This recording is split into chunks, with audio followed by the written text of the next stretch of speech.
Bem-vindo, Tigana. Obrigado. E antes de... Pode sentar, fique à vontade. Antes que eles possam ter o controle da mesa, Danilo, por favor. Um registro aqui desse momento. Acho que pela primeira vez a gente está conseguindo aqui reunir os 4 NEABIs da UFAL, Sertão, a Palmeira, Seca e a Simões, o NEABI da UNCISAL, o NEABI do IFAL e os NEABs da UNEAL, né? Então, eu queria que rapidamente o pessoal sinalizasse a presença.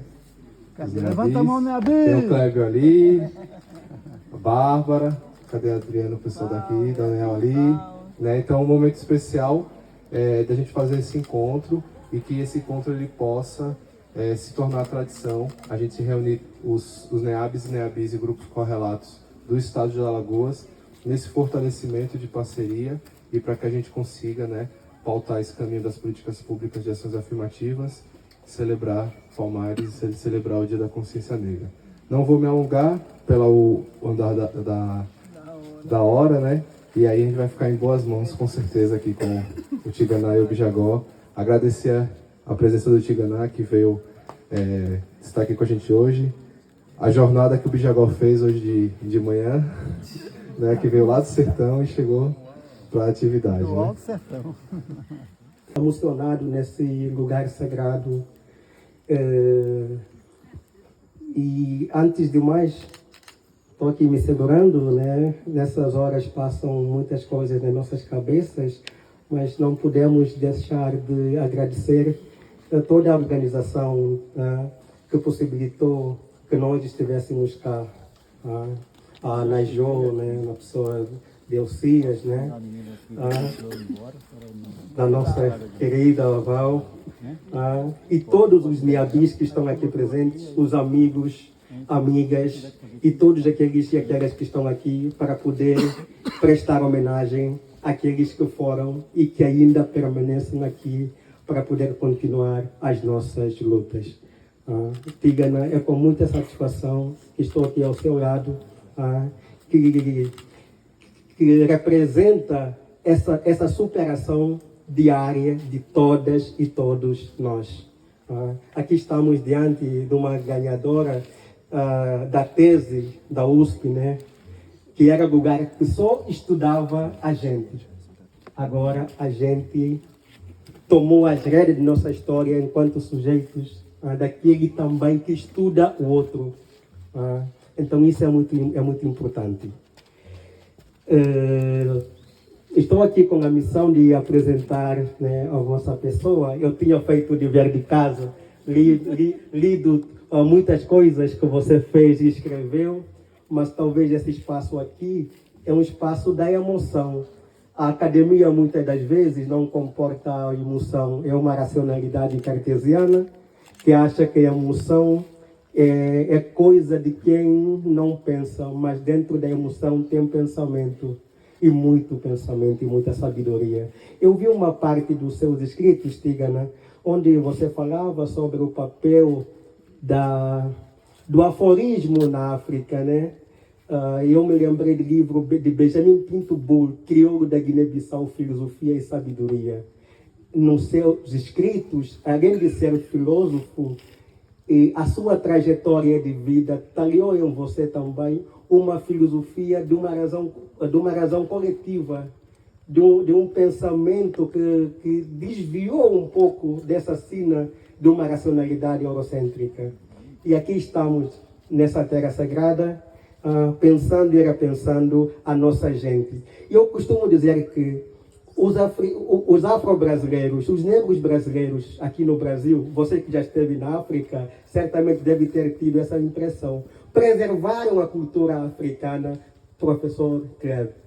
Porque aqui eu reconheço sinais diacríticos, ou seja, elementos da cultura que a minha avó, a Narava, contava que hoje em dia não encontro mais na Guiné.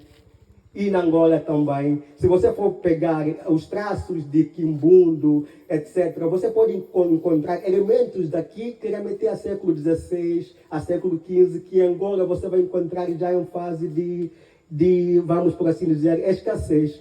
Então, esses elementos, os negros brasileiros preservaram aqui, até como uma estratégia de sobrevivência.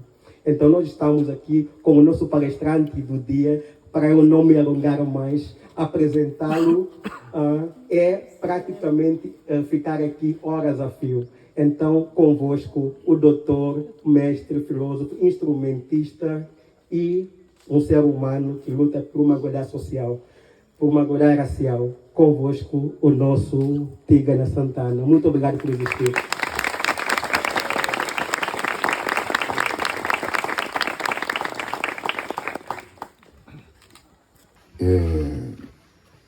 Eu, nesse momento, antes de cumprimentar todo mundo e agradecer, eu queria, diante do que nos cerca, daqui, dali, cantar alguns cânticos e nesse momento queria pedir para não gravar.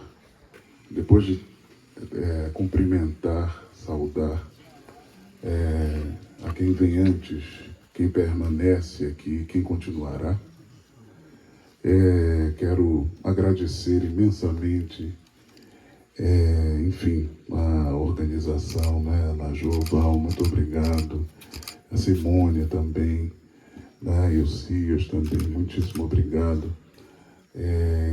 Agradecer ao Danilo, ao FAO, aos NEABIs, ao UNEAL também, não é? A IFAO, e a todas as pessoas aqui presentes para essa nossa conversa, que vem, portanto, assim como Moshima é a palavra referente a coração na língua quimbundo, na língua kikongo, que é irmã do quimbundo, temos intima, que é a mesma palavra para memória.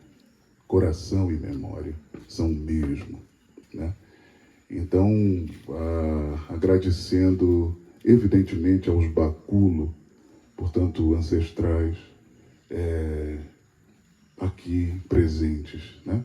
Ancestrais de ontem, de agora e de amanhã, os ancestrais que ainda virão. Olha, eu confesso a vocês que talvez seja das conversas mais que mais requerem do meu próprio corpo aqui nesse território, que de fato toma um lugar muito profundo e importante. Então eu agradeço por essa oportunidade, sobretudo depois de 12 dias de chegado de Angola, justamente, né? Então, como se houvesse a continuidade de todas essas experiências, né? Eu, sem muita linearidade, acho que vou trazer algumas palavras para a nossa conversa em torno de perspectivas Bantu-Congo, que eu acho absolutamente oportunas para o lugar em que nós estamos e que também dizem respeito às nossas próprias experiências como sujeitos que ocupam esse território e que formam isso que, grosso modo, se pode chamar de cultura brasileira. Nesse sentido, a primeira coisa que eu queria dizer, falar um pouco, é sobre a própria palavra Bantu. Eu não sei qual a relação que todas as pessoas aqui presentes têm com a formação da própria ideia, hoje chamada inclusive de bantuidade, né? Mas a própria ideia do Bantu. Então me permitam talvez falar um pouco sobre isso e desculpem se estarei sendo repetitivo para algumas pessoas, né? Mas a tarefa da docência nos dá sempre esse lugar de voltar, porque aí a gente mesmo aprende, né? Então é uma oportunidade, antes de mais nada, para que eu aprenda com vocês. Dizer banto, antes de mais nada, a rigor e a princípio, é referir-se a uma classificação linguística. Uma classificação linguística que se deu no século XIX, na altura ali da década de 1860, 1862 mais precisamente, por um linguista alemão chamado Wilhelm Blix, que, a partir de uma série de pesquisas ensejadas por, enfim, missionários, navegadores, pesquisadores, sobretudo portugueses, né, comparavam talvez uma palavra, um conjunto de palavras similares entre Moçambique e Angola, né, ali o que já foi chamado pós-colonização de Congo português, e que foi traduzida, essas palavras foram traduzidas para línguas ocidentais modernas como tendo uma equivalência à ideia de pessoa. Não acho que seja mais complexo do que isso, mas fiquemos, por enquanto, com essa ideia de pessoa. Então, intu, atu, vatu, muntu, mutu. No caso de muntu, a gente tem um plural bantu, né? Porque as formas plurais nessas línguas se dão por prefixação e não por sufixação. Portanto, muntu, traduzido como pessoa, bantu, traduzido como pessoas. Não à toa, no português falado no Brasil, por espelhamento, a gente, não raro, diz as cadeira, as mesa, né? Porque a gente funciona como a estrutura das línguas bantu. Qualquer pessoa vai entender que as cadeira não é uma cadeira só. Mas, evidentemente, o chamado preconceito linguístico não considera essa estrutura que vem de línguas africanas, sobretudo do tronco bantu, né? Assim, há outras situações. A negação, aqui na nossa, bom, eu também sou nordestino, na região nordeste é ainda mais forte, né? Não vou não, né? A negação ao fim, não quero não, faço não, digo não, né? Como acontece no Kikongo, né? Cadembuco, é a negação ao fim, ou a pergunta ao fim. Então há uma série de espelhamentos que estruturam o português falado no Brasil e que vem do tronco linguístico bantu, notadamente, principalmente, as línguas Kikongo, Kimbundo ainda mais, né? Kimbundo, Kikongo e Umbundo. Há outras línguas, mas que não se fazem tão presentes no léxico corrente no Brasil. Claro, Yorubá, Fon, né? Mas não se fazem tão presentes no léxico corrente no Brasil. Há uma exceção do Yorubá que talvez tenha furado um pouco, sobretudo as cercanias dos terreiros de candomblé, onde a língua Yorubá se faz mais presente, né? Assim como o Fon também, né? Mas há uma exceção do Yorubá que é fofoca, né?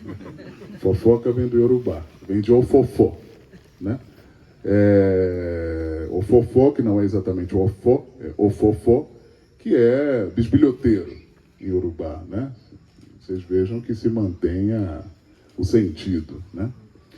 Mas tudo isso para dizer que, a princípio, referir-se a bantu é referir-se a uma estruturação, a um pensamento em torno de tronco linguístico, né?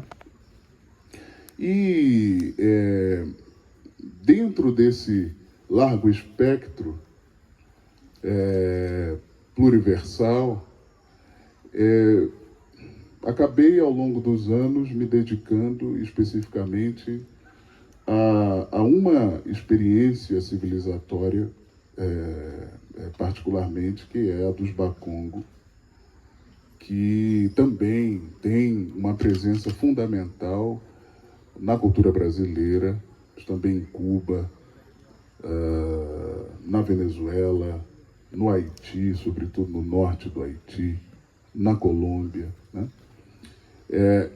Tem uma influência importante no Black English, né? Nos lembremos, por exemplo, da palavra funk, que vem de lufuki, né? Ou jazz, que vem de diz, que é enfim, no Black English, gozar, ejacular, mas que vem de dinzo, que é ejacular, em Kikongo, né? Então, também é uma presença nessa região, New Orleans, etc., né? E no Brasil, inclusive no pensamento ético, em torno do que a gente chama, né, de quilombo. Tem variantes importantes, né, entre essas duas línguas irmãs, Kikongo e Quimbundo, né? São comuns, a palavra quilombo é presente nas duas línguas, no Quimbundo, sobretudo, como um assentamento fortificado, né? No Kikongo tem uma variação em torno de quilombo, que é agrupamento de pessoas, não necessariamente enquanto um assentamento fortificado. O grupo de pessoas também, em Kikongo, numa das suas 13 variantes, pelo menos, designa, enfim, traz-se essa ideia a partir de uma das variantes do Kikongo, quilombo. Agrupamento de pessoas, assim como Kimvuka é um agrupamento de pessoas, mas quando há muita gente, se a gente aprendeu aqui que o plural se dá por prefixação, o plural de Kimvuka é Muvuka. Então Muvuka são muitas pessoas, né? E quilombo é um agrupamento qualquer. Mas quilombo pode ser também, a depender desse agrupamento de pessoas, pode transformar-se em kanda, ou comunidade, né? Nem todo agrupamento de pessoas é necessariamente comunidade, né? Mas, em sendo kanda, é comunidade, que tem a sua casa pública, não à toa, onde o Elcias nos mostrou, a Mushima de Palmares, é um boco, uma casa pública, né? Agora mesmo, nessa viagem especificamente para Angola, eu fui para Mbanza, Congo, que, assim, na medida em que se muda o território, mudam os ancestrais. A mesma lógica continua de culto aos antepassados ancestrais da terra onde se está, né? Então, aquilo que parece que é algo absolutamente novo numa construção diaspórica, no fundo não é algo atávico. É algo que já existia, que já acontecia, e a continuidade disso e o reconhecimento de que a experiência de viver é uma experiência de variação.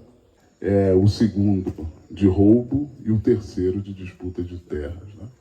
E então foram 4 horas acompanhando o julgamento na casa pública, como nessa mesma estrutura da Mushima de Palmares, em Kikongo, naturalmente. Um espaço assim como nos terreiros de Candomblé, na casa pública não se pode cruzar as pernas, não se pode cruzar os braços, não, né? Enfim. Então achei muito sincrônico a gente poder transitar por essa pequena Angola, né? Estabelecendo essa conexão, né? Mas eu acho que a gente tem, sobretudo, muito o que aprender com certos modos de pensar que nos foram alijados, né? Da vida consciente, sobretudo, né? Aliás, a ancestralidade só tem sentido se ativável a partir do presente. Aliás, eu espero que essa seja uma transmutação de imaginário que aconteça cada vez mais. Que quando falemos ancestral ou ancestralidade, não fiquemos no passado, né? Que sempre ativemos a partir de hoje. E a questão é que esse hoje se dilata, ele é difuso no tempo, né? Vai para frente, vai para trás. E aí, nesse sentido, a gente talvez pensar numa ética, essa mesma ética que nos leva à casa pública, a Mochima de Palmares, é essa que considera na comunidade o que é humano, o que é extra-humano. Não podia, evidentemente, começar uma conversa nesse espaço sem saudar essas forças que aqui estão e sem as quais não estaríamos aqui. Isso forma a comunidade, né? Se hoje se luta por justiça climática, etc., é porque a gente se distanciou de uma ideia de comunidade que necessariamente inclui árvores, terra, águas, ares, chuva, né? E que não coloca essas entidades em lugares objetais, né? A serem devassados, quer pela nossa investigação, quer pela nossa negligência, quer pela nossa redução ontológica dessas outras entidades. Então, a gente, como virou-se, né, o pensamento na direção contrária a essas experiências, agora, como as dos povos originários, né, agora se está tentando correr atrás de algo que, em grande medida, é irrecuperável. E há que se lidar com isso, né? Há que se fazer.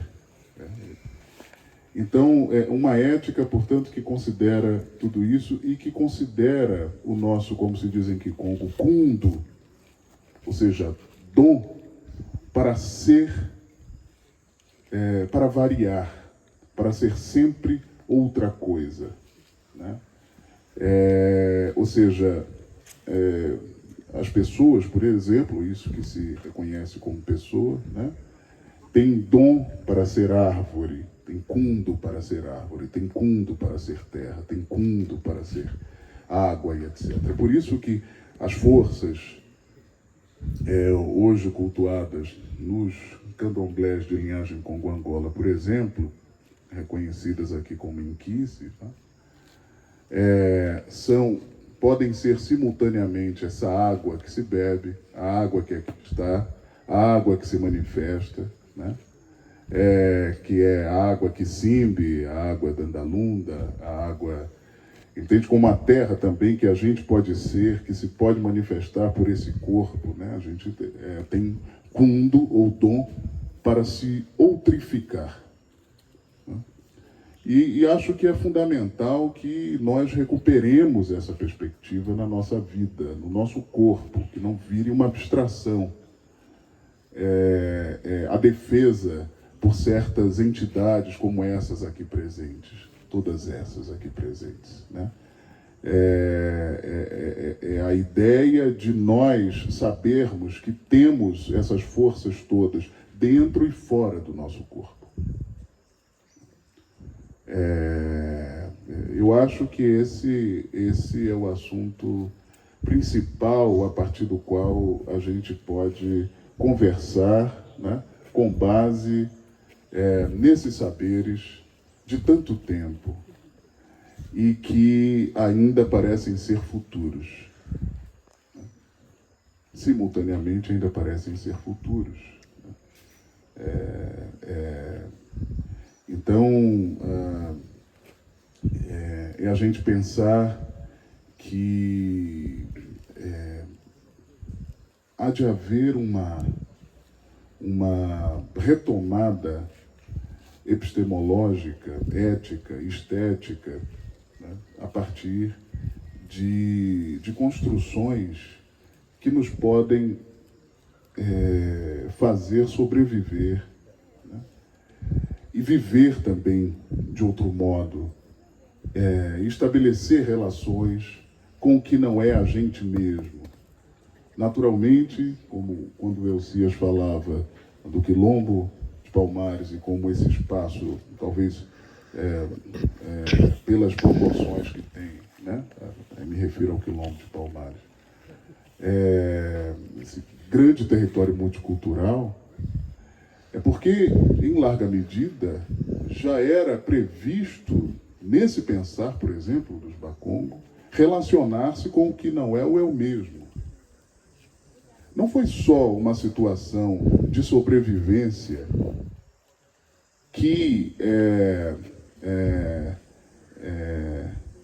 impôs sobre a experiência da Angola Janga, né, e do Quilombo de Palmares, uma relação com indígenas, com certas pessoas brancas, com as entidades aqui presentes, mas aquilo estava previsto também num certo sistema de pensamento. Ou seja, não é novo, por exemplo, cultivar os ancestrais da terra em que se está.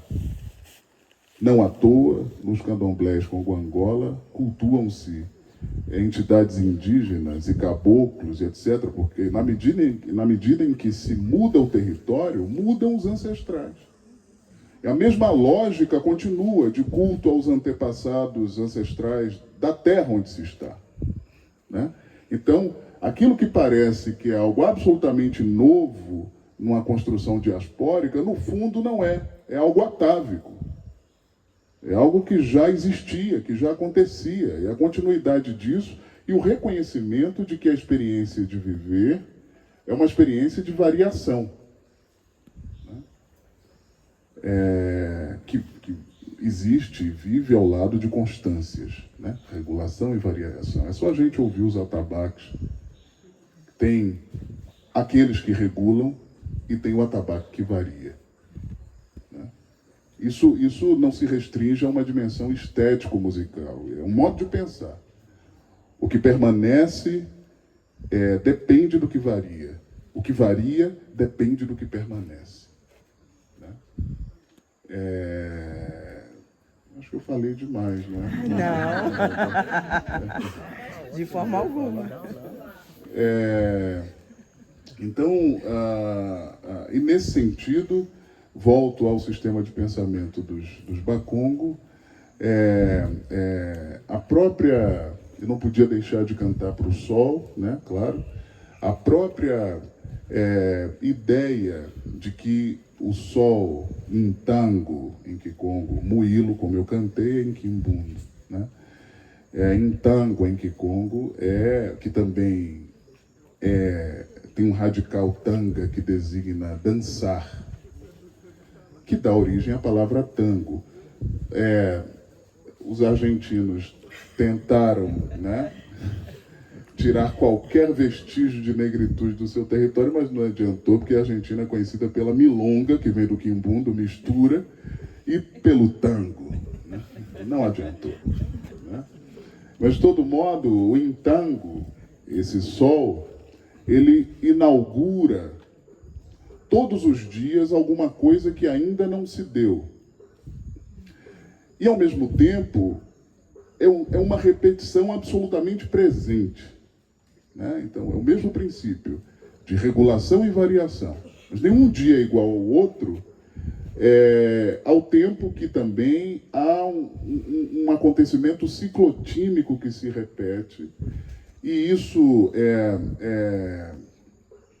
configura algo que se chama de Dikenga de Akongo, cosmograma Congo, que está presente com seus desdobramentos no Palo Mayombe, em Cuba, nos pontos riscados das umbandas, né? Em várias marcações também rituais de pós-morte. Então, que está nos vevés, que são inscrições artísticas importantes do Haiti, grafias importantes no Haiti, que está nos desenhos de ferramentas também, né, dedicadas a entidades. Quer dizer, O Dikenga dia Congo, ou Cosmograma Congo, é uma espécie de gramática do mundo, uma interpretação de mundo baseada no movimento solar, que nos apresenta a ideia daquilo que ainda não se deu, quando o Sol ainda não despontou, né? Daquilo que desponta, e quando o Sol ainda não despontou, estamos em Mussone, ou seja, a possibilidade de todas as poéticas, né? Um estado de concepção e possibilidade de todas as poéticas.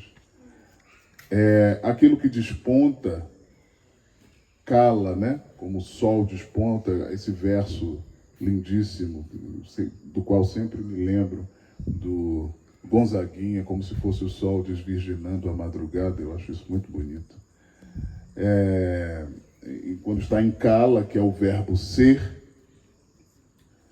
de modo verbal. O ser substantivo é cade, ou be, ser verbal, um acontecimento, né, como ação. É um segundo estágio. Tem um terceiro estágio, que é tucula, o zênite das coisas, o ápice das coisas, né? Que tem esse radical cula, né? Ou inculo também, de amadurecimento ou amadurecer.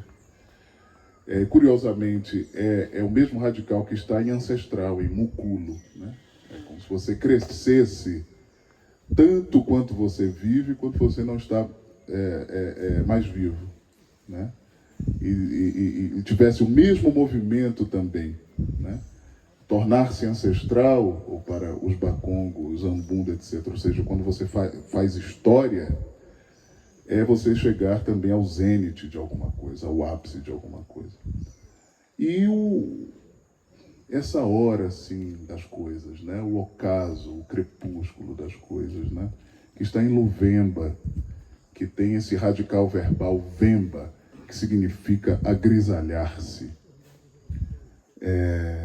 Todas as coisas que existem têm os seus momentos grisalhos, né? Até chegar a desintegrar-se e ir talvez para um território insondável, né? E assim os ciclos se repetem sem ser o mesmo, né? Então, é uma interpretação, portanto, de uma dimensão de experiência, para além, talvez, de uma contagem de temporalidade, se a gente pensa em tempo nesses termos, né? Tempo é o que acontece. É uma interpretação das nossas experiências, porque todos nós somos sóis, né? Não sós, sóis, que também tem aquilo que não despontou, tem o que desponta, tem o que chega ao seu ápice, tem o que morre. E essas coisas todas acontecem simultaneamente, né? O ápice de algo pode ser a morte de outra coisa e o nascimento de outra, né?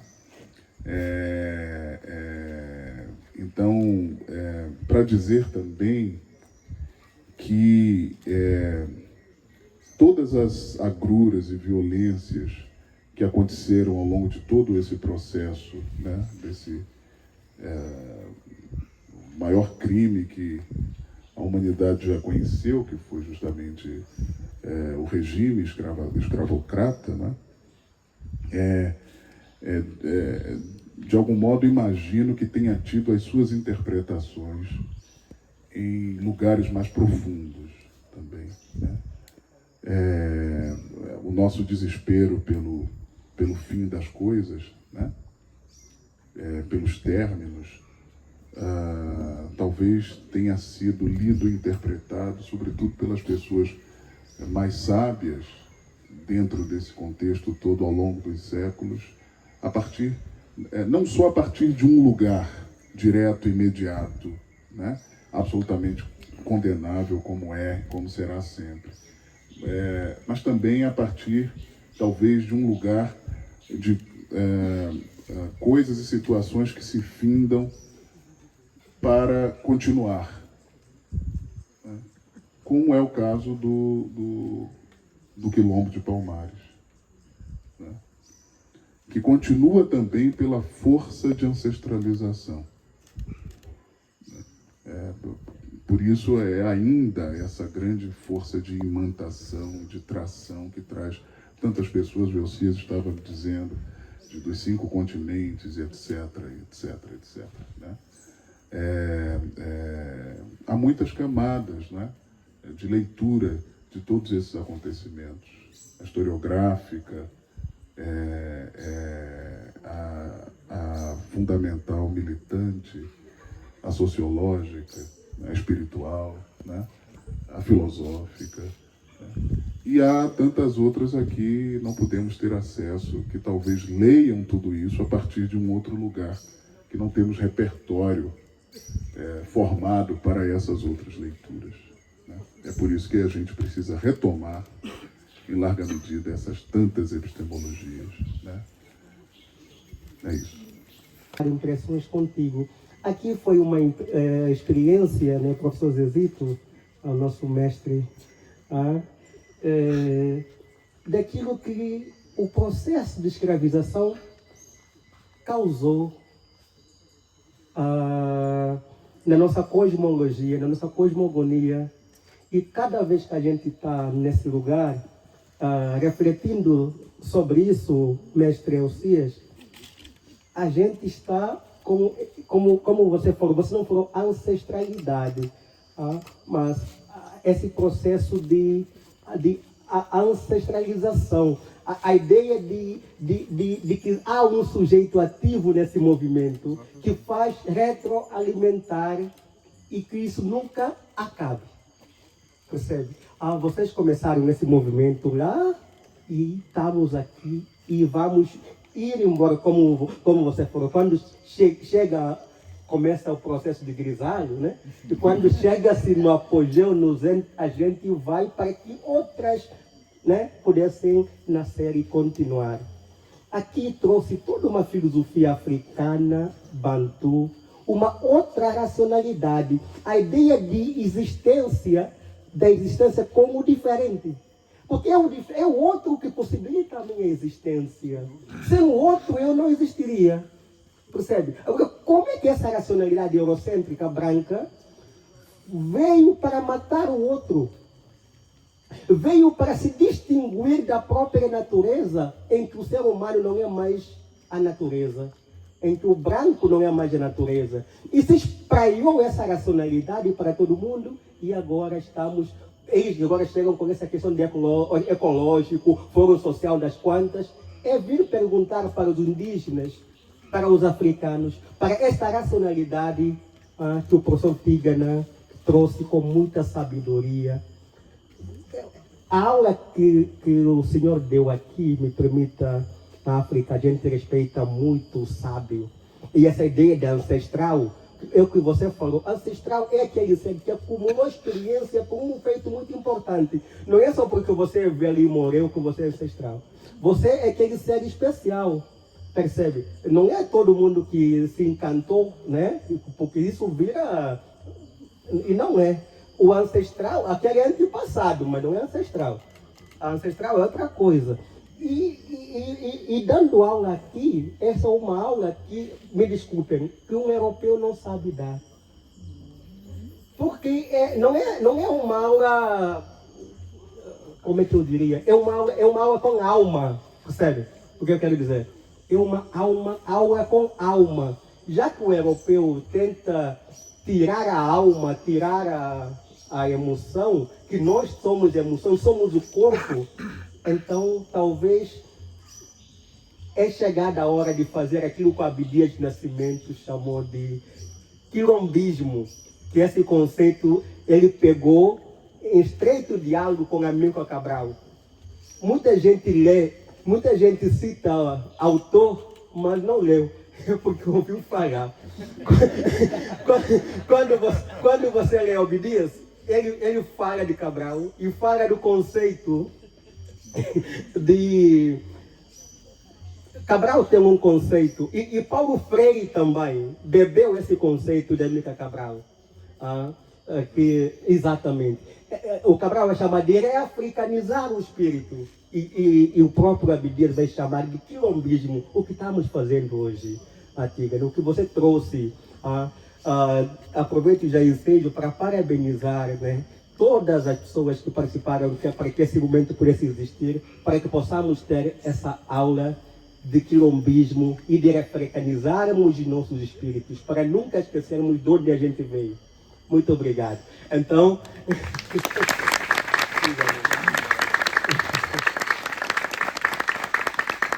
Agora, mestre...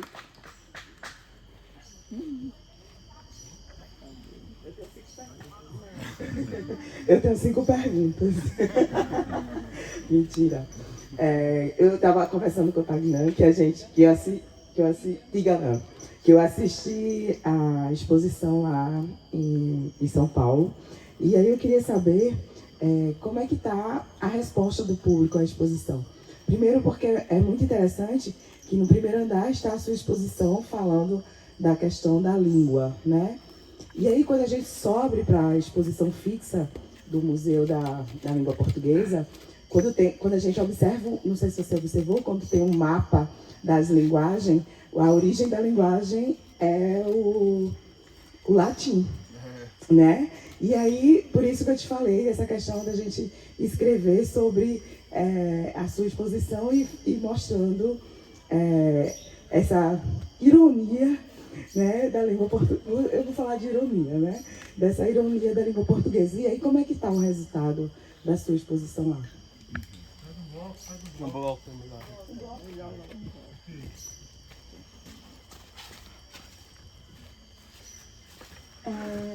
Ainda sobre linguagem, professor, eu queria saber qual é a sua avaliação e a importância do pensamento da Aurélia quando ela coloca as mulheres pretas como propagadoras da linguagem, né, do português.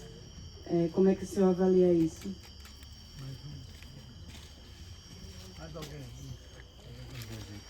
Boa tarde, Tigana. Eu acho que é fundamental quando você nos traz essa cultura banto e principalmente essa cultura linguística dos amudos, dos quibundos aqui para a Serra da Barriga. Eu sempre tenho dito que a nossa história de Alagoas é uma história amudo, falada pela língua quibundo. Nesse sentido, eu pergunto a você qual a importância, eu não sei se a palavra mais apropriada seja resgate, mas de trazermos para o povo alagoano e o povo brasileiro a importância do quibundo nos falares portugueses brasileiros, tendo vista que o nosso cotidiano é um cotidiano quibundo e a gente não se dá conta disso.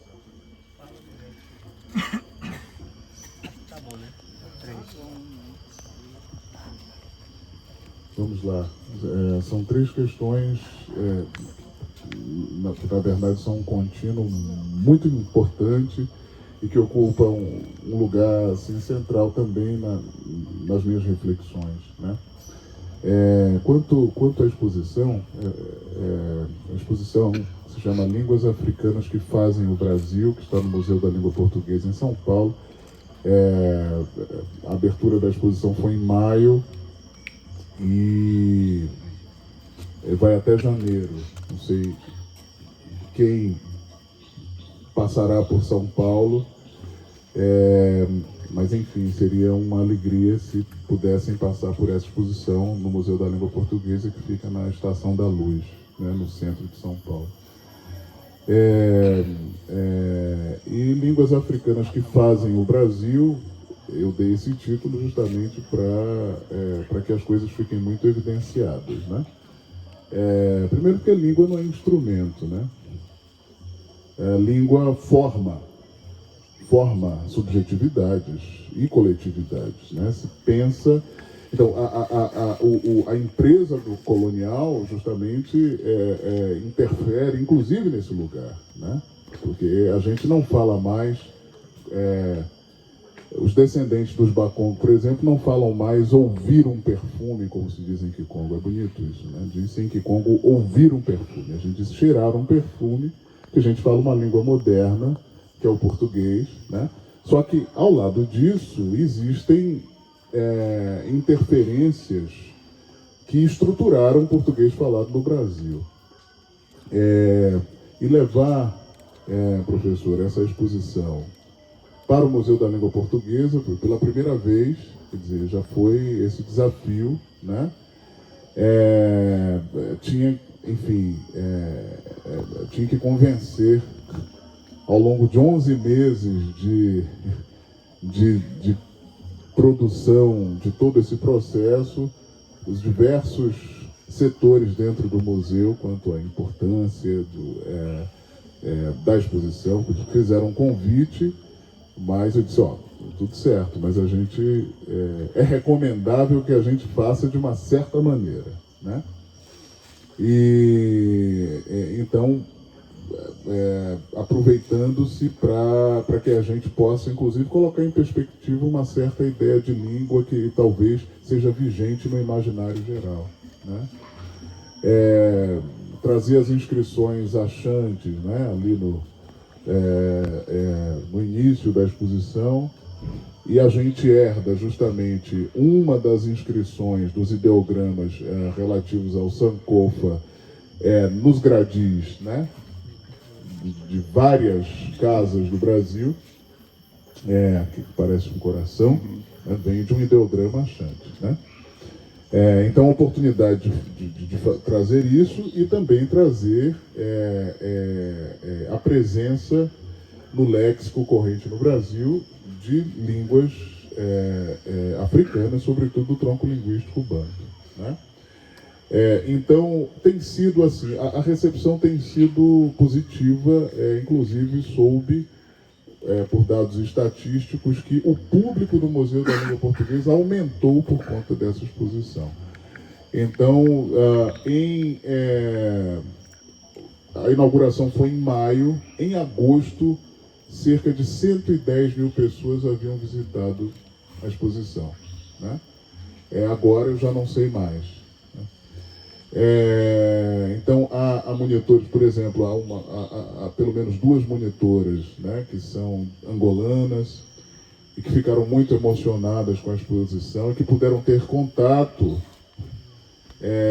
com referências que não tinham desde Angola, né? E do que avós falavam, né, em Quimbundo e tal, aí passaram a saber um pouco mais. Então, há essas ressonâncias, né, da exposição, muitos estudantes, escolas, etc. E ali, dentro da exposição, tem uma parte dedicada à alcunha que Lélia Gonzalez traz e que as pessoas falam muitas vezes de modo desterritorializado, que é o português, e ela o faz há 40 anos, justamente num texto, Racismo e Sexismo, né, da cultura brasileira, apresentado a Ampox, então 40 anos este ano, isso foi em 84, e de fato ela diz isso, depois a professora Ieda Pessoa de Castro também diz isso, né, que é uma etnolinguista brasileira,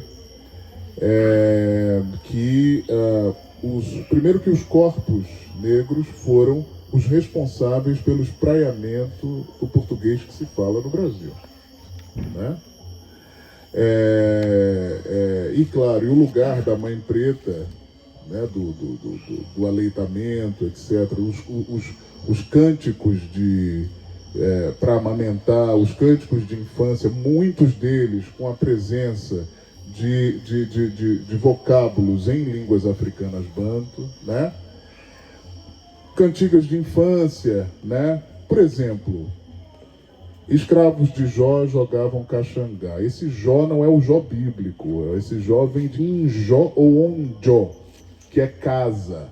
Em Quimbundo, Onjó, em Umbundo, portanto, escravos de casa jogavam caxangá, né? Abre a roda, Tindolelê, abre a roda, Tindolalá. Esse Tindolelê em Kikongo, em Quimbundo, é um imperativo, avancemos, andemos, né?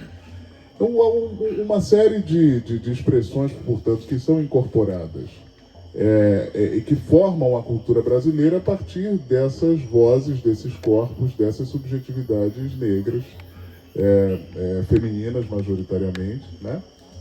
E é o que Lélia nos diz, e mesmo depois a professoria da Pessoa de Castro, que tem na sua pesquisa de doutorado, de muitas décadas atrás, algo que não havia sido asseverado ainda no Brasil, que é o seguinte: ela na sua tese, defende o seguinte, que há uma acomodação entre o português arcaico, a estrutura do português arcaico, e a estrutura de línguas do tronco linguístico banto. E por essa razão, não houve um processo de pidginização e criolização, por exemplo, na língua portuguesa ou em Angola, né? Diferentemente do que acontece em Bissau, por exemplo, né? Não há esse processo porque haveria, segundo ela, uma acomodação entre as estruturas linguísticas banto e o português arcaico, né? Muitas línguas, muitas expressões de línguas banto, notadamente do quimbundo, professor, já chego lá, tem caráter inclusive substitutivo em relação ao português. Ninguém aqui fala Benjamin. O Benjamin no Brasil é nome próprio, né? Mas em Portugal é o filho mais novo. E a gente, porque a gente fala caçula, né? Por conta do quimbundo. A gente não fala Benjamin. Como a gente também não fala dormitar, como os portugueses diriam, para um sono curto, a gente diz cochilar, né? E há palavras, por exemplo, que a gente jura que são de origem portuguesa. Minhoca, né? Minhoca, ninguém nem imagina outra palavra, né? Que substituísse minhoca, mas minhoca vem do quimbundo, e já é uma palavra plural, anelídeos, né? De minhoca. Caçamba, a gente não usa outra palavra talvez para substituir caçamba, né? Os caçamba vem do quimbundo, sabe?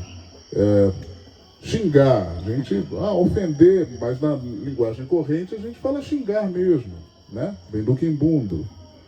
Cafuné, dengo, né? E aí eu me refiro majoritariamente do quimbundo, professor, que são de fato a maior presença lexical no português corrente no Brasil. O quimbundo em algumas regiões chegou a ser língua franca no Brasil. Não à toa, a primeira gramática, dicionário ali do quimbundo, de uma língua africana, né, foi editada aqui no Brasil, foi do quimbundo, a arte da língua de Angola, do Pedro Dias, ali na altura de 1697, em Salvador, né, ainda, portanto, capital, né?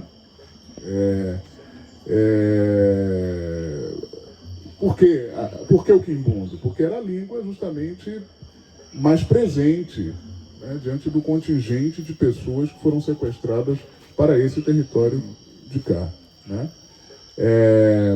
Portanto, é absolutamente fundamental que nós retomemos a consciência dessas presenças, disso que a professoria da Pessoa de Castro chama de africanias no Brasil, né? Porque essas palavras podem ser portais também para que retomemos referências epistemológicas das quais nos apartamos, né? Retomemos um lugar de complexidade que essas culturas e existências nos podem oferecer, né? Claro, todo o processo de sequestro dessas pessoas subsegue a um processo de coisificação, desumanização e evidentemente, descomplexificação, né? Então é isso. Quando a gente fala calunga é tanta coisa, um conceito tão complexo, né? E, infelizmente, como o capitalismo é uma tragédia, a gente vai lembrar das lojas Calunga, né? É horroroso, né? Mas Calunga é um conceito importante com uma série de variedades de experiência, né? Em Quimbunda uma coisa, em Kikongo outra. Num dos cânticos, para Mametsumbá, há a presença da palavra Calunga, que, entre tantas coisas, Calunga foi traduzido por... E eu me recuso a aceitar essa tradução assim de bom grado como Deus. Uma das traduções principais de Calunga é Deus. Só que a ideia de Deus é uma ideia muito bem localizada, que se quer universal, mas não é. Né? É importante que nós tenhamos isso em conta. Não é. Há muitas experiências de espiritualidade, etc., que não necessariamente precisam da ideia de Deus. Né? Foram feitos espelhamentos, foram traçadas equivalências, claro, diante da força do cristianismo e de uma centralidade monocrática, né, de uma entidade espiritual, mas não é necessariamente isso que se experienciava em muitas Áfricas pré-coloniais, inclusive algumas delas que chegaram aqui. A gente estabeleceu certas conexões, tudo certo, né? A experiência afrodiaspórica é uma experiência cruzada, inteligentíssima, extraordinária, mas é importante também que a gente saiba que essa ideia de Deus que vige aqui não é necessariamente uma experiência pré-colonial de espiritualidade, né? A própria substituição de Olodumare por Olorum, que vem através de uma construção do Samuel, tal, que entendia muito bem, quer dizer, do sistema Yorubá de pensamento, e aí projeta para o céu, por exemplo, uma experiência, uma força, Olorum, né, o Senhor do Céu, mas se trata de uma tradição telúrica, imanente, né, em que as próprias experiências espirituais são incluídas numa vivência de natureza tangível, né? A projeção para o céu tem especificidades, né? E mesmo a ideia de Nzambi tem algumas traduções, que a gente está aqui em Angola Janga, né? A gente está no Quilombo. Nzambi, por exemplo, antes de mais nada, pôde ser lido como natureza. O espelhamento com Deus é uma coisa posterior. E também uma outra possibilidade é Nza, Imbi. Nza é mundo, universo. Imbi é o que há de negativo, o mundo que inclui o negativo. Desculpem, mas isso não tem nada a ver com Deus. Nada. Nem numa coisa, nem noutra. Pelo menos nessa ideia que passou tão forte de Deus. Quando a gente pensa em Deus, a gente é automaticamente direcionado para um lugar, para um tipo de experiência religiosa específica. Que é específica, não é universal. Né? Não há universal que não se tenha colocado universal por força de alguma sobreposição ou violência. Né? Então, Calunga, traduzido como Calunga, se dizem que com Calunga o Alungambung. Calunga transbordou o vazio. Ou vida que existe a partir da vida. É Calunga também.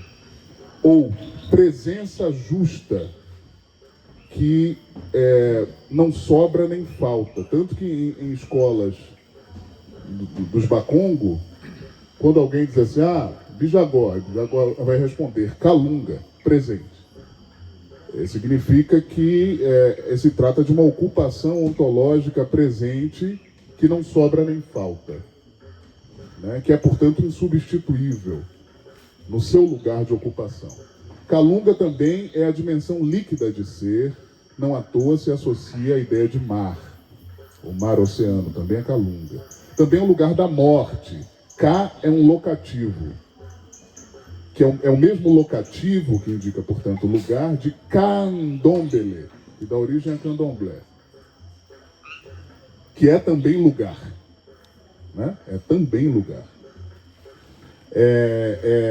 Lunga é causa, ou razão. Mas nem toda razão, como muito bem lembrou o professor do Jagó, nem toda razão é a razão europeia.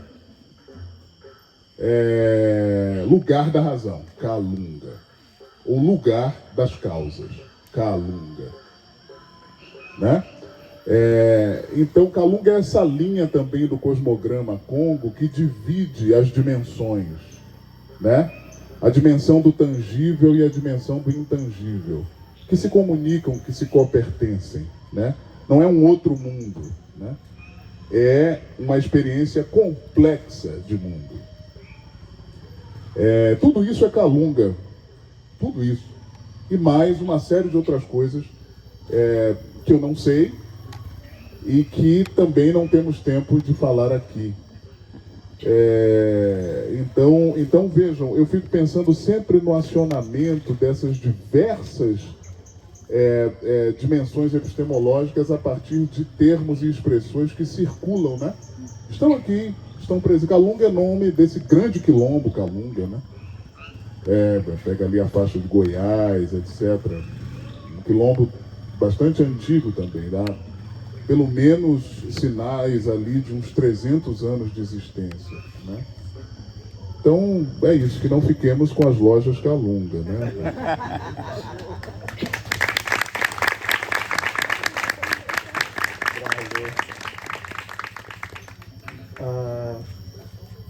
Que aula, né?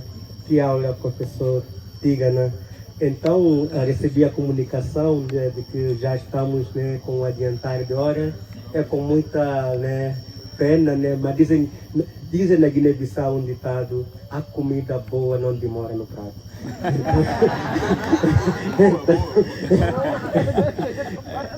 Então, mas isso já é um sintoma, né, de que mais vezes, né, teremos a sua presença nesses espaços conosco. É com muita satisfação que recepcionamos essa aula para mostrar o Brasil, né, colocar o Brasil à sua face, à sua frente, porque que cargas d'água que não se ensina nas escolas, essas presenças africanas que compõem a cultura brasileira, em especial agora a língua portuguesa do Brasil. A quem interessa esse apagamento? Percebe? Eu vou só dar um depoimento rápido. Na época que a gente lutou pelas cotas, não fala o professor Danilo, Zezito, né, nosso mestre que diretor do processo, depois que os negros colegas nossos, professor Tigana, entraram na UFAO, quando conheceram a gente da África, começaram a dizer assim: agora temos autoestima sobre nós. A gente achava que a África só tem miséria, fome, safari, que não, percebe? Então você vê como é que se construiu toda uma imagética negativa. Então, se você é negro brasileiro e você entende que do outro lado, onde vêm os descendentes, todos são desgraçados, como é que vai se movimentar o seu corpo para poder ter uma vida potente? Percebe? Então, momentos como esses deveriam e devem ser cultivados e cultivadas nas famílias e fundamentalmente nas escolas. E essa lei 10.639 não pode continuar sendo coisa para a igreja ver. Temos muita luta pela frente. E Tigana, muito obrigado.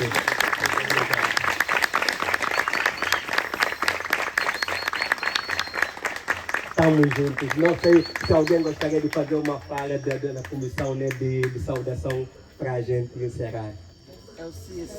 Alcias. Mestre, parabéns. Você é um ancestral. O Zezito. Não diga que somos dinossauros, não. Desculpa. Gente, vamos ficar de pé todo mundo, por favor.